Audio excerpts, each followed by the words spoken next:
Kota Sukabumi merupakan sebuah kota terkecil ketiga di Provinsi Jawa Barat, yaitu dengan luas 48,33 km persegi, terdiri dari 7 kecamatan dan 33 kelurahan, yang masing-masing memiliki karakteristiknya tersendiri.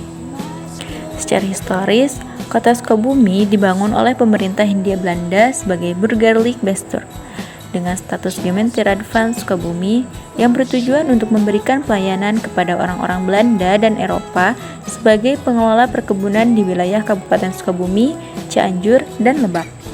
Para wargi Kota Sukabumi ini kaya akan warisan budaya dan sejarah. Salah satunya yaitu Gedung Juang 45 yang menjadi saksi bisu perjuangan kemerdekaan. Bangunan ini berada di Jalan Veteran 2, Selabatu, Kecamatan Cikole, Kota Sukabumi, Jawa Barat. Gedung Juang 45 didirikan pada tanggal 21 September 1945 oleh Brigade 6 Divisi Siliwangi, pimpinan Mayor Soeharjo. Bangunan yang ikonik ini awalnya merupakan bekas bangunan rumah sakit militer Jepang. Pada awalnya, bangunan ini bernama Society Sukamana, di mana tempat ini merupakan tempat berkumpul elit Belanda di Sukabumi. Pada masa penjajahan Jepang, Society Sukamana diubah menjadi Bukiseri Kyokai. Gedung ini dijadikan sebagai pusat pergerakan propaganda Jepang. Brigade 6 Divisi Siliwangi kemudian menduduki bangunan tersebut sebagai markas pergerakan dan koordinasi pasukan perlawanan terhadap penjajahan Belanda. Selain menjadi markas pergerakan, Gedung Juang 45 juga digunakan sebagai tempat penyimpanan senjata dan amunisi. Selama masa perjuangan, bangunan ini menjadi saksi bisu dari sejumlah aksi heroik para pejuang dalam merebut kemerdekaan Indonesia.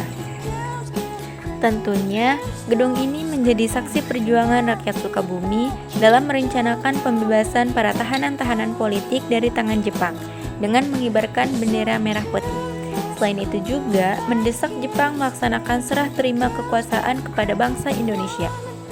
Kini, Gedung Juang 45 dijadikan sebagai museum perjuangan.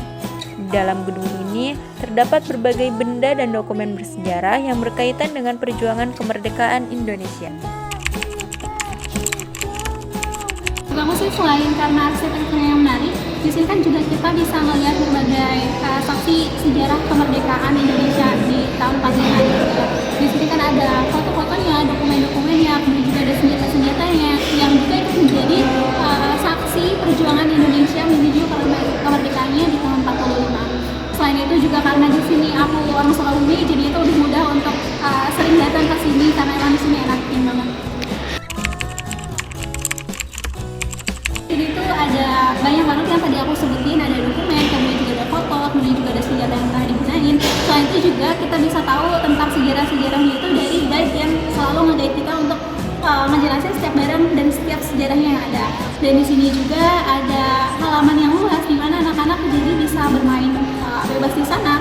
Kemudian juga setiap bulannya, atau nggak setiap bulan sih, tapi sering banget di sini diadain workshop mengenai sejarah kemerdekaan Indonesia di tahun 45 di Sukabumi. Tentunya, gedung ini menjadi saksi perjuangan rakyat Sukabumi dalam merencanakan pembebasan para tahanan-tahanan politik dari tangan Jepang dengan mengibarkan bendera merah putih. Selain itu juga mendesak Jepang melaksanakan serah terima kekuasaan kepada bangsa Indonesia. Kini, Gedung Juang 45 dijadikan sebagai museum perjuangan. Di dalam gedung ini terdapat berbagai benda dan dokumen bersejarah yang berkaitan dengan perjuangan kemerdekaan Indonesia.